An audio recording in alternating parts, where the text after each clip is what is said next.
Fuera de tiempo. Una hora para saber por dónde van la política y la economía. Diego Genú. Hasta las 12. Tomás Trapé es politólogo, es streamer, nació y vive en Rosario. Sí, perfecto. Rosarino viviendo en Rosario. Conduce además Cabaret Voltaire junto a Mauricio Vera. Un programa de los domingos a la noche que ya se convirtió en un clásico para mucha gente.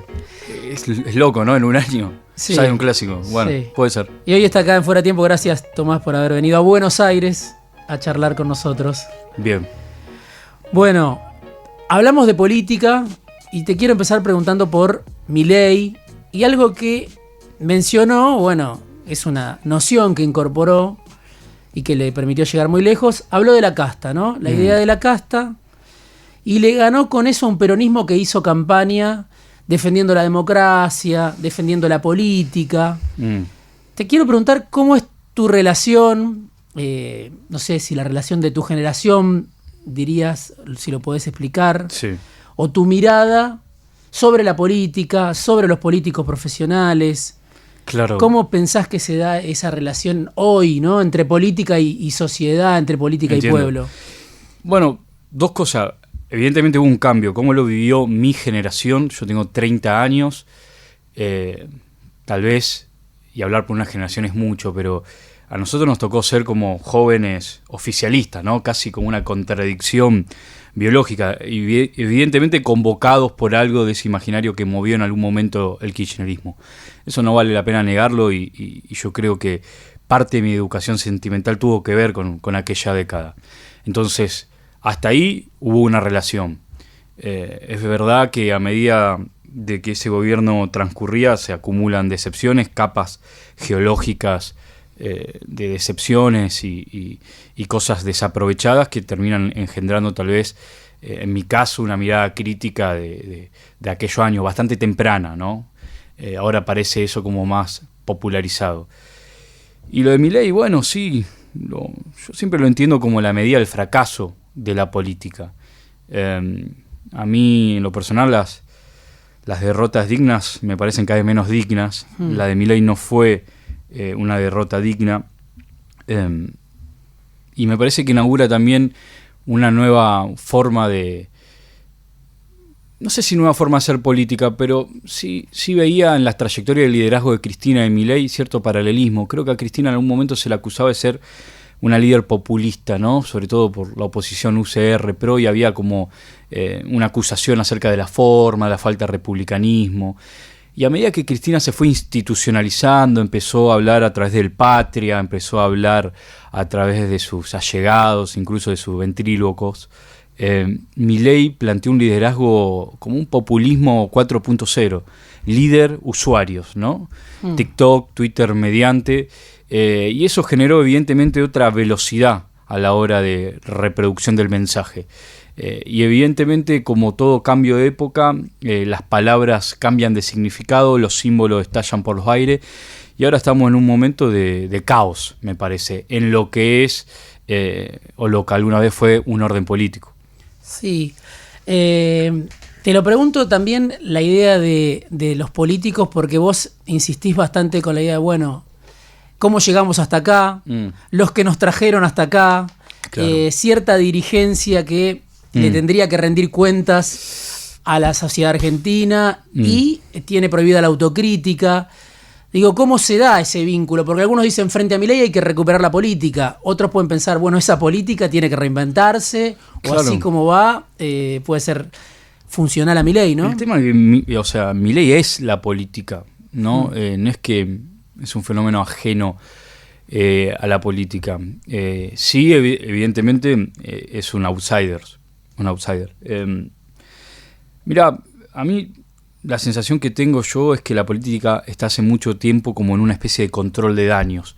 La autocrítica se la permite moderadamente, y en todo caso la autocrítica no es, o esta idea de reconocer la derrota no es la elección, no es reconocer un resultado electoral. Reconocer la derrota es reconocer el país que se deja, un país que tiene 50, 60% de niños bajo el umbral de pobreza. Es ese país que se deja. O sea, ¿se puede defender ese orden de cosas? ¿A qué invita la política o, si se quiere, el establishment cuando hay que resistir a Milei? A mí me parece que, bueno, estar roto no te da el derecho a romper. A mí Milei me parece inviable. Me parece que los problemas de Milei no van a venir por la superestructura, no va a venir por ningún artista, ni siquiera por la universidad. El problema de Milei viene abajo, en su base de sustentación. Si la pobreza se duplica, la indigencia sube. Ese es el problema de Milei, que no pueda justamente satisfacer las necesidades o sus promesas, más allá que prometió un sacrificio, a diferencia de una política que prometía, no sé, goce ilimitado. Eso siempre me llamó mucho la atención, cómo incluso este día de control de daños llamaba a fingir demencia, incluso a prometer algo que no sabíamos muy bien qué era, una revolución del goce en el medio del país que teníamos, casi un insulto a la inteligencia, y aún así la opción que se eligió es una opción que adelantaba sufrimiento, adelantaba sacrificio, que es la opción de Milei. ¿Qué es lo que tiene que hacer la política? Es difícil saberlo porque entiendo que la política ha sufrido un proceso de oligarquización. Tiene sus propios intereses y esos intereses no tienen nada que ver con el de la mayoría de las personas. Con lo cual, la renovación me parece que la van a tener que dar los dirigentes que tengan la voluntad de darla.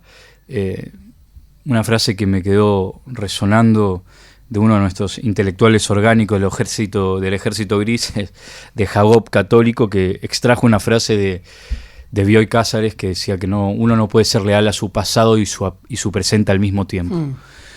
Y me parece que hay algo de eso. Me parece que nuestra lealtad tiene que estar con el presente que estamos viviendo y con encontrar nuevas respuestas.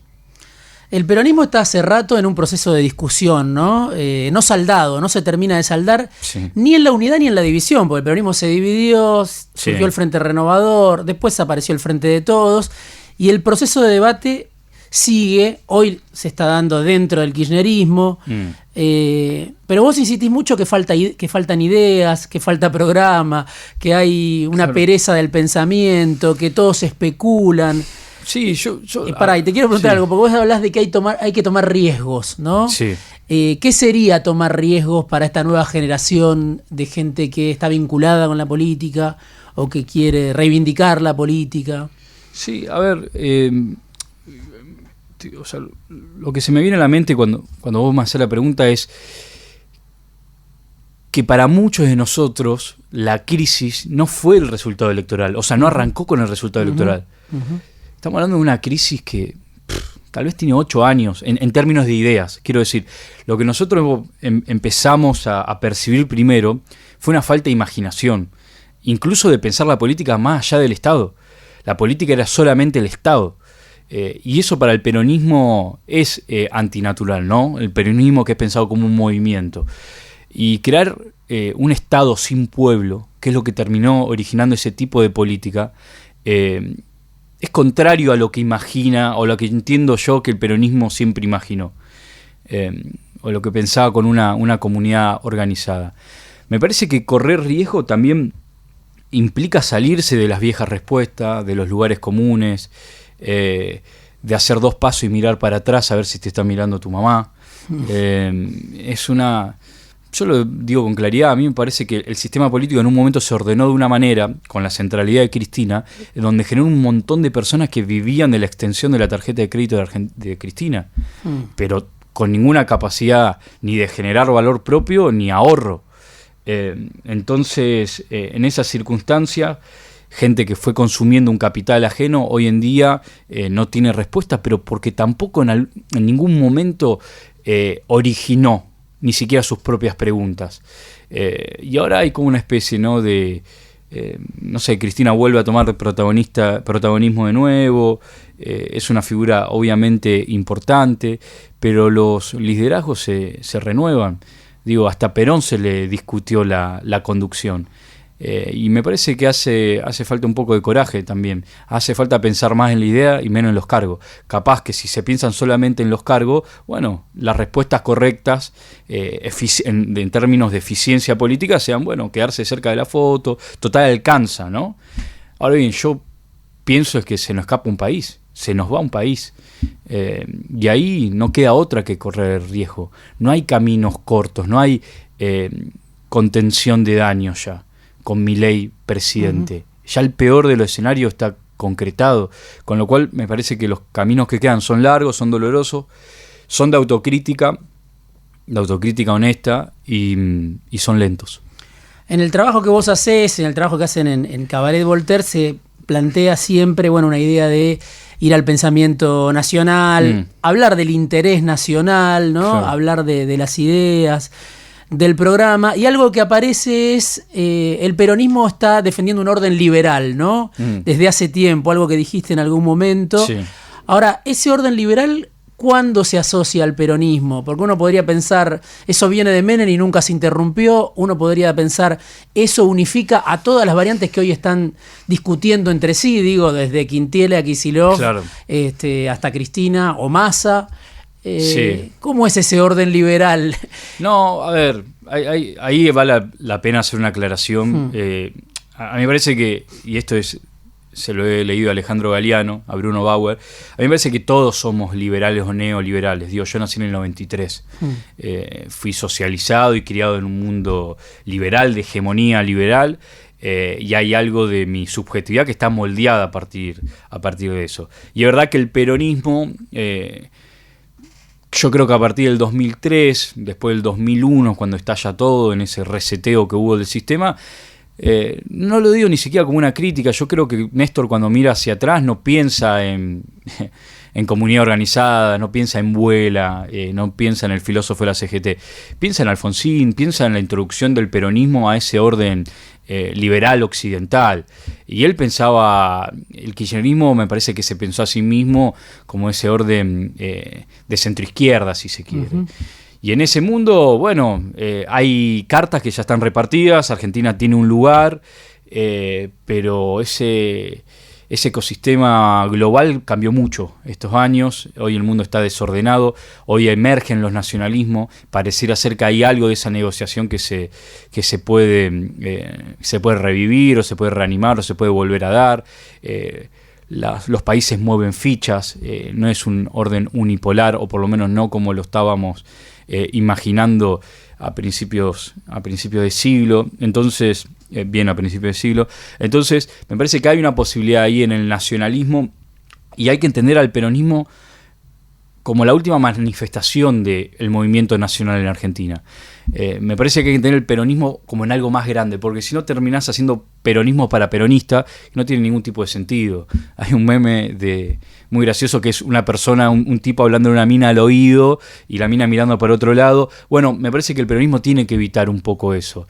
Cuando uno piensa en Forja, cuando uno piensa en esos radicales irigoyenistas que veían que algo se había terminado, y la UCR, o sea, el partido existía todavía, pero en esa vuelta a las raíces, en esa vuelta a la tradición, ellos fueron a buscar la potencia del futuro. Y si el peronismo es la última manifestación de ese movimiento nacional, que no es solamente el peronismo, no me parece mal buscar ahí alguna inspiración para pensar algo nuevo hacia adelante.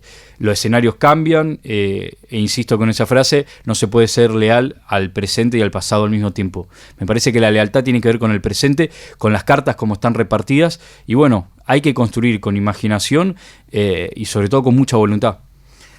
Vos decís, no estoy de acuerdo con algo que de repente se puso de moda o se extendió casi como una verdad, que no se vio venir, ¿no? La emergencia de la extrema derecha, de la nueva derecha, de los libertarios, de Milei.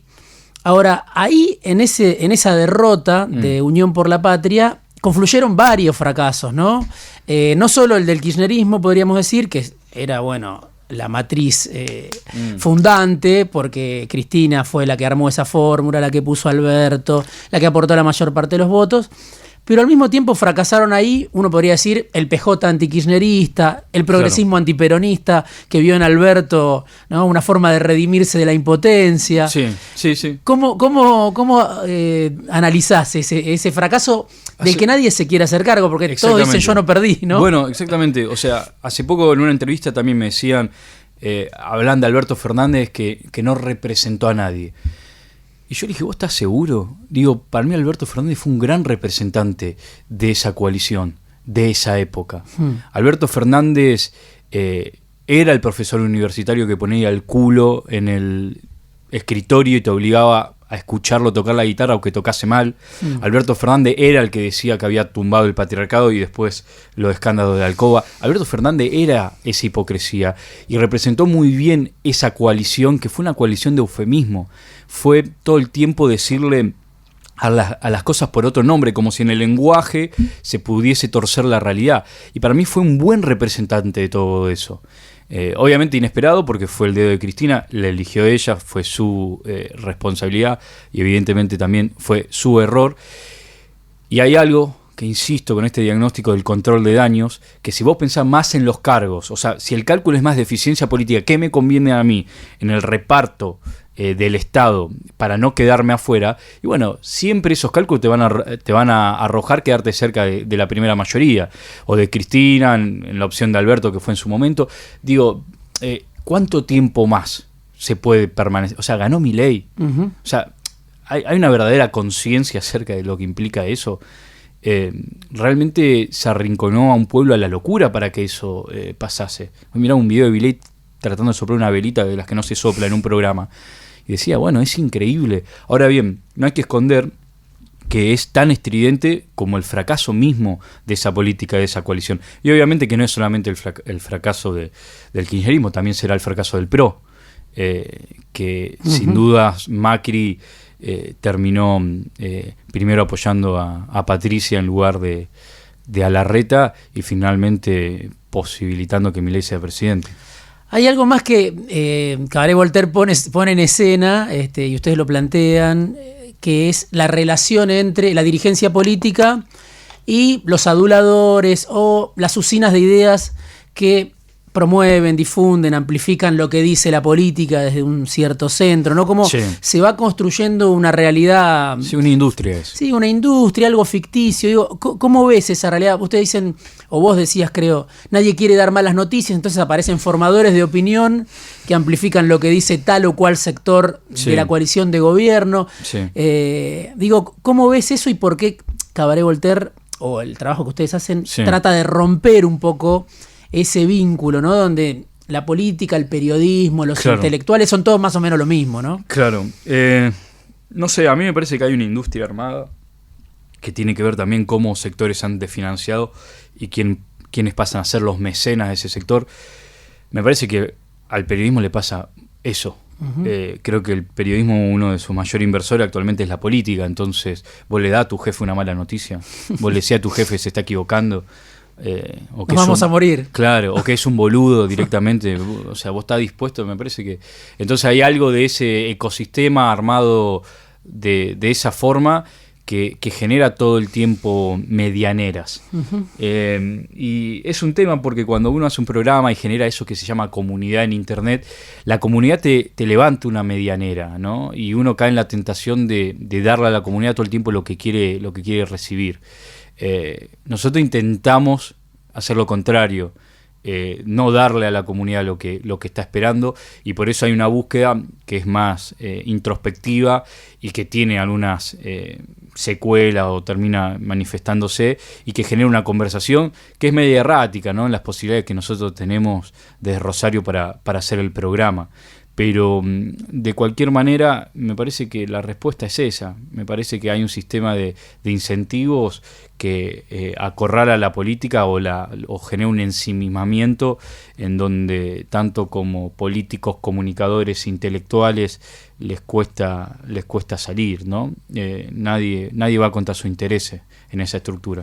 ¿Pero vos crees que ese cortoplacismo, esa autocomplacencia tiene que ver con un interés económico, tiene que ver con una pereza intelectual, tiene que ver con una falta de visión estratégica? Creo que hay de las dos, ¿no? Hay pereza intelectual, sin dudas. Hay cálculos económicos también, o amistades, ¿viste? Uno no quiere ofender a los amigos, y más cuando debe favores a los amigos. Me parece que también hay falta de estrategia. Argentina se piensa electoralmente, no se piensa como un proyecto de país, como un proyecto humano.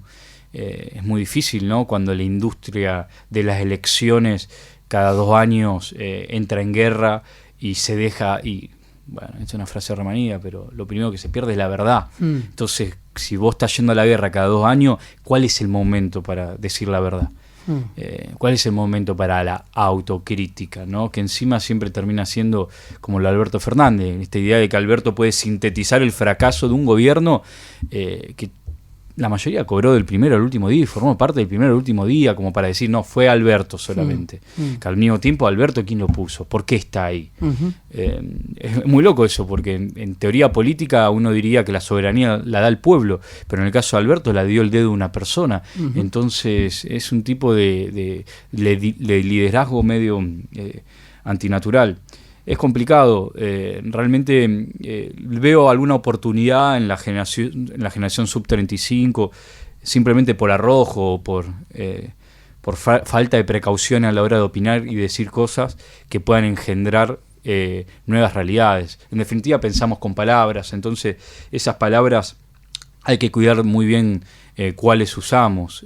Por momentos siento que en esta falta de estrategia se da esta importación masiva de conceptos de la academia norteamericana y hay gente hablando de Argentina como si fuese un campus californiano y bueno, la realidad nunca la van a terminar de enfocar y va a aparecer Milei y va a decir, ¿qué pasó acá? ¿Realmente no la viste? O sea, ¿realmente te pareció tan sorprendente? A mí lo que me parecía sorprendente es que la gente elija votar por un orden de cosas tan mediocre. ¿Cómo se discute con el país unitario? ¿Cómo se discute desde Rosario, de Santa Fe, con este poder ambacéntrico, ¿no? ¿Cómo se hace? Con mortero. Nosotros acá veo que están todos como acuchillándose y nosotros desde lejos tiramos con mortero. Caen ahí en los patios de la casa y no saben de dónde viene. Con mucho esfuerzo, es difícil, obviamente. No, tampoco quiero, hacer de las dificultades una excusa. No existe vivir de esto, menos en el interior, y se hace con mucho esfuerzo, con el tiempo libre que nos queda del resto de actividades que nosotros tenemos. Leyendo, preguntando, conversando, parando la oreja, tratando también de admitir todo lo que uno no sabe, ¿no? Veo que a veces hay gente que habla y no sospecha ni remotamente todo lo que ignora. Entonces hay algo de la curiosidad que me parece que guía el programa. Y bueno, sí, hay una idea, esto seguro se lo robé a alguien, de como metafísica de lo de escombro, con las cosas que hay tiradas en el piso, tratar de hacer algo. Te quiero preguntar también... porque ustedes hablaban bastante de las similitudes que puede haber entre los libertarios de hoy y la juventud kirchnerista que envejeció en el poder, ¿no? Sí. Y que pueden cometer el mismo error. Hay algo que uno ve en las redes de los libertarios como envidiando o tratando de emular o diciendo es por ahí el ejercicio del poder en el kirchnerismo, ¿no? Claro. ¿Cómo ves eso? Sí, a ver... Obviamente que hay fenómenos de mucho entusiasmo que convocan masivamente a las personas, a las juventudes, y después hay procesos de decepción. Es difícil, ¿no? Porque veo que también hay un nivel de ironía desinhibida muy grande, que hay que decirlo, es cinismo, no tiene otra. Con lo cual, a mí me parece que incluso esa juventud kirchnerista era más ingenua. La juventud libertaria me parece más cínica. No me parece que sean lo mismo, ¿no? Y después, bueno, la juventud tampoco hay que volverse loco. Yo siempre quise ser viejo, en realidad. Entonces, no es un valor en sí mismo la juventud.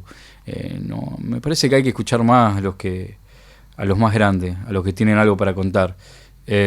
Sí veo en la historia cosas que intentaría que no se repita. Por ejemplo, lo que significó, si Milei tiene algo que ver con Menem, al menos para él fue el mejor presidente de la historia, lo que fue la oposición progresista durante los 90.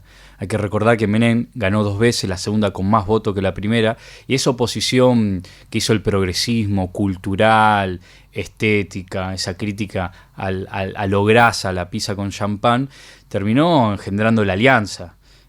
Terminó engendrando Chacho Álvarez diciendo que huelga Cavallo. Y después en 2001 y después la casi vuelta de Menem. Entonces, yo lo que me parece a mí, o que tendría que pensar la oposición, en vez de regodearse ahí en el progresismo como un lugar común, tratar de evitar ser la alianza. Lo que sucede en el peronismo desde hace 21 años es que el kirchnerismo es el nombre propio, más importante dentro del movimiento peronista, la familia peronista. Y está esa referencia, ¿no? Ustedes también van mucho en el programa a Menem, a Duhalde, buscando ahí como un sustrato del cual puede nacer algo que es medio, no sé si tiene que ver con el futuro, tiene que ver con el pasado. No sé. Pero ¿qué falló? ¿Qué falló en las alternativas al kirchnerismo? ¿O qué sigue fallando, pensás vos? Porque con su decadencia, con sus errores, con su desgaste en el tiempo, Cristina ahora parece desafiada por un cristinista, ¿no? No hay una voz no kirchnerista que aparezca con potencia, como si algo fallara en los otros, como si no se supiera a quién les hablan los otros. No está claro, ¿no? Los otros dentro del peronismo, Sí, digo, ¿no? sí, entiendo. Bueno, hay manifestación en las provincias, pero muy tímida. Yo creo que se desordenó todo. O sea, comparándolo con el pasado, me parece que el PJ empezó a tener un rol secundario y se centralizó mucho en la figura de Cristina, con lo cual, yendo a esta teoría política en donde un dedo y no el pueblo designa a un presidente, evidentemente el poder, el ecosistema de la política lo ve en ese dedo, no en la gente. Entonces están más ocupados en hablarle o en seducir a ese extracto que en pensar en qué están las personas. Porque también es increíble que ahora la gente o la política descubra que la mitad de la economía está en negro, o que el trabajo cambió. O sea, es increíble, ¿me entendés? O sea, le hablaban a una imagen espectral de algo, incluso idealizada. Es como cuando uno... Bueno, viste, un poco la diferencia entre C5N y Crónica, ¿no? Crónica es una realidad que incluso no querés ver, que cambiás de canal porque es difícil, es cruda. Y C5N es el lenguaje de la política, es la rosca de la política, algo mucho más, si se quiere, digerible. Entonces a mí me parece que ¿qué es lo que falló? Bueno, hay una serie de circunstancias, errores propios, también una voluntad de poder muy grande que tuvo ese sector. Los 4 años de Macri generó un desorden, pero nunca se terminó de sintetizar en algo nuevo. Ahora con el fracaso de Alberto veremos, ahora con Kicillof veremos qué es esa interna, y a mí me gustaría entenderla mejor. Me gustaría pensar que no es por cargos, o sea que en realidad no estamos discutiendo que el año que viene al pueblo se le va a presentar una lista cerrada donde va a tener que votar sí o no. Porque si van a ser los mismos de siempre y las mismas ideas de siempre, sí o no, ¿por qué esperarían que la respuesta fuese esta vez sí? ¿No? Entonces me cuesta ver en esa repetición, incluso, viste, como compulsiva y catatónica de lo mismo, algo más que un fracaso. Hablabas de Forja, yo mencionaba la idea del pensamiento nacional, que está muy presente en el programa. ¿Por dónde pasa hoy la defensa de lo nacional? En este debate político, en esta coyuntura política, en esta Argentina gobernada por el mercado, incluso antes de Milei. Bueno, es tremendo, porque a mí me parece que esa idea de lo nacional, que puede construir una mayoría o que moviliza en el imaginario, bueno, tiene distintas batallas, la mayoría perdida. Digo, yo soy de Rosario, por el río Paraná pasa el 50% de la proteína vegetal del mundo. Y uno va donde está clavada esa cruz de Punta Quebracho, todos recuerdan Vuelta Obligado, pero Punta Quebracho fue una victoria a esa flotilla combinada francesa y británica por la libre navegación de los ríos. Y en esas aguas, en esas barrancas hay puertos extranjeros que trafican, pasan su mercadería sin ningún tipo de control estatal.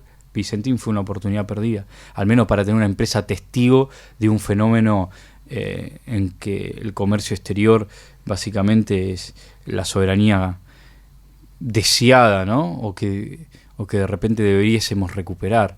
Pero todo esto suena grandilocuente, suena ajena a las discusiones de la política. Es más fácil para la política discutir las agendas culturales, las batallas culturales. Habría que preguntarse si se ganan o no, porque con la venida de los libertarios cuesta pensar de que el balance es positivo. Entonces a mí me parece que la industria me parece que es otro de los grandes temas. Ahí bueno, los trabajadores organizados. La Hay un CGT. progresismo que se olvida de la discusión económica, ¿no? Es algo que también ustedes plantean Sí, muchas veces. pero me pregunto qué es el movimiento nacional sin eso. Ujú. Que es una agenda importada del exterior y nada más que eso. Es Palermo, solamente es eso. El resto del país, el octavo país más grande del mundo, Tierra del Fuego, una gran discusión. A mí me parece que el futuro de Argentina, si nos salimos de esta lógica de cada 2 años que tiene como una gran nación, si tiene una posibilidad todavía como una gran nación, tiene que ver con el Atlántico Sur, tiene que ver con Malvinas, tiene que ver con la Antártida, las últimas tierras vírgenes que hay en la Tierra. Digo, el futuro de Argentina tiene que ver con eso. ¿Qué vamos a hacer con la Patagonia, los argentinos? ¿Tenemos un proyecto para la Patagonia? ¿Podemos hacer un país más grande? A mí me parece que otra de las cosas que yo veo todo el tiempo es la renovación de la discusión acerca de la moneda. Pareciera ser que hay un consenso en la centroizquierda en donde Argentina solamente puede ser competitiva devaluando sistemáticamente su moneda, o sea, rompiendo su moneda. ¿Realmente ese es un consenso por izquierda? No le podemos Y el dar sector una del moneda. peronismo también, ¿no? No, sí, por izquierda, el peronismo quiere Sí, decir. sí, sí. Izquierda. No, pero digo podríamos ir desde Diego Bocio hasta... Sí, Duhalde o algo de ese dualdismo, sí, sí. ¿viste? Pero la cuestión es que si Argentina no mejora su infraestructura, su stock de capital, si no tiene planes en ese sentido, si no hace planes de esa índole, vas a ir dependiendo siempre de destruir tu moneda cada, ¿cuánto? 3, 2 años. Bueno, esas son las discusiones pospuestas. Tomás Trapé, politólogo, streamer, lo pueden buscar en las redes sociales Sí. como Tirano Prófugo. Bueno, en Twitter sí. Y lo pueden ver en Cabaret Voltaire Los domingos, 22 horas. todos los domingos. Lo Sí. van a ver en Crónica también, seguramente ahora Bueno, en las elecciones. aparentemente vamos a ir a cubrir las elecciones, así que agradecemos ahí a Crónica, a Facundo Pedrini por mandarnos por allá. En Estados Unidos. Gracias, Tomás, Gracias. por venir a Fuera de Tiempo. Fuera de tiempo. Una hora para entender la política en este mundo inestable. Diego Genú. Hasta las 12. Ah, es poquito. No, me parece que yo te he acostumbrado a 4 horas.